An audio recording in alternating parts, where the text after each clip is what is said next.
Imagine something far more chilling than a frantic looter smashing your front window. Picture a predator who doesn't break in at least not yet. They are positioned at the edge of your property, lingering, taking notes, and turning your existence into a tactical puzzle. The grid has been dark. For 6 days now, the familiar hum of the neighborhood has been replaced by an eerie heavy silence, but don't mistake that for being alone. That unfamiliar SUV parked 3 doors down hasn't moved in 24 hours. Low whispers drift from the foreclosed property across the street at night. Just this morning, a stranger knocked asking for a spare battery. But their gaze wasn't on your face, it was darting past you. Measuring the depth of your hallway and the strength of your door frame, they weren't looking for help, they were drawing a map. This has shifted from a temporary riot into a cold-blooded occupation, and you are currently being sized up. Welcome to the grim reality of societal decay that most survival guides skip over. The moment the threat decides to stay, when your sanctuary is reclassified as territory, you either fortify your position or lose your world. Here at Victor's Logic, we focus on the psychological and tactical shifts required when the chaos stops moving and starts moving in. Most people envision looting as a whirlwind of smash and grab violence, but when the lights stay off and the sirens never come, that frantic energy begins to solidify into something organized and permanent. On the first day, they raided the local pharmacy. By day 3, they've turned your neighbor's vacation home into a base. By day 5, their sights are set on you. It's simple.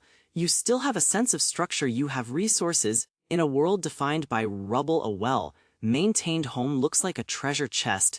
They aren't just looking for a meal anymore. They are looking to expand their borders. If you aren't hyper-vigilant, you'll wake up to realize you're no longer the owner of your home, but a target in someone else's hunting grounds. The first priority is identifying the transition before the trap snaps shut. This isn't a sudden explosion, it's a slow, poisonous creep. Watch for the subtle signs. Is the same individual strolling past? They aren't panicked, they are observant. They are tallying your vehicles, checking for the bark of a dog, and seeing if your solar lights still kick on at dusk. That is active reconnaissance. Then comes the social test, a knock at the door with a flimsy excuse, looking for a lost pet or asking for a cup of rice. The moment you crack that door, their eyes are scanning for your weapon, your supplies, and your exit points. That's not a person in need. That's a scout. Soon the physical markers appear: a pile of burning trash in a nearby driveway, spray, painted symbols on fences, or loud music thumping from a house that should be empty. They've moved in, and they're marking the perimeter of their new kingdom. This is the exact moment you must pivot. If you wait until the door is kicked in, you aren't defending a home, you're trying to evict an army.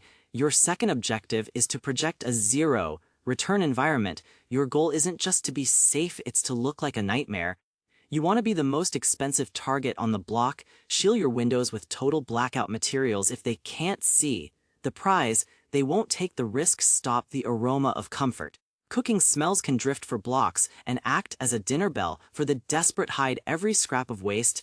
A full trash bin is a flashing neon sign that you're living well while others starve. Bolster your psychological defense with visible deterrents, heavy-duty locks, warning signs, and cameras. Use security film to turn your glass into a transparent shield that won't shatter on impact. Inside, rearrange your furniture to create fatal funnels, narrow corridors, where you hold every tactical advantage. The third step is becoming an invisible observer. If a group has set up camp nearby, you need a dossier on them. How many are in their ranks?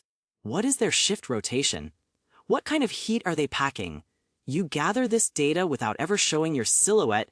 Use optics from deep within a darkened room. Tilt a mirror to see around corners or down the driveway without putting your head in a window. This is where Victor's Logic becomes your greatest asset. Use silent indicators: a thin thread across your garden gate or a specific stone balanced on a porch step.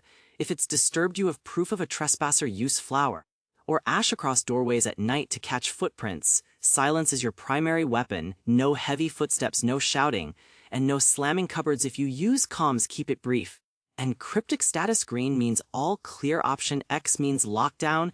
Never give away your hand over the airwaves. You must understand their routine better than they understand yours. Phase 4 is about the mental marathon. This isn't a one-night stand with danger, it's a grinding war of attrition. as days stretch into weeks and the squatters remain entrenched. The psychological pressure will try to crack your routine is your armor. Establish a rigorous daily schedule: dawn perimeter checks, noon supply audits, afternoon repairs, and sundown security sweeps. When the world outside is a blender of chaos, your mind needs the rails of habit.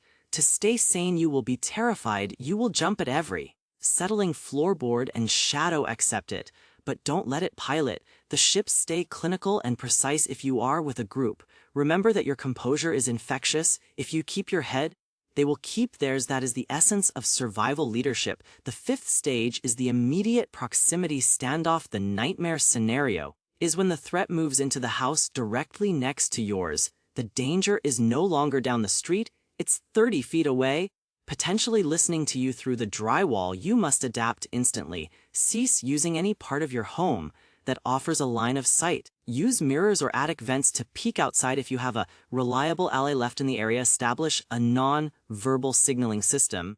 Whistles, light flashes, or specific window dressings. A partner, two houses down turns a siege into a pincer movement. If you're solo, you go into full ghost mode. Move as if the house is a tomb. If you have to make a move, whether it's leaving or pushing back, do it with total resolve. Once they are your neighbors, the time for prepping has ended. You are in the middle of a live engagement. Finally, if they decide to test your resolve, make the cost of entry unbearable.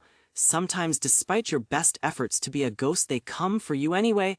Maybe they're starving, or maybe they're just arrogant. When the breach happens, remember, you aren't looking for a fair fight. You're looking to survive. If you can trick them into leaving or outlast their patience, do it. But if they start tearing through your barricades, you respond with everything you have. Your defense shouldn't be at the front door, it should be at a prepared kill zone deeper in the house, where you have hard cover and clear lines of fire. You dictate the terms of the engagement. If the threat is neutralized, don't just go back to sleep. Regroup, patch the holes, move your essentials, and if possible, find a new extraction point. You are officially on their radar now.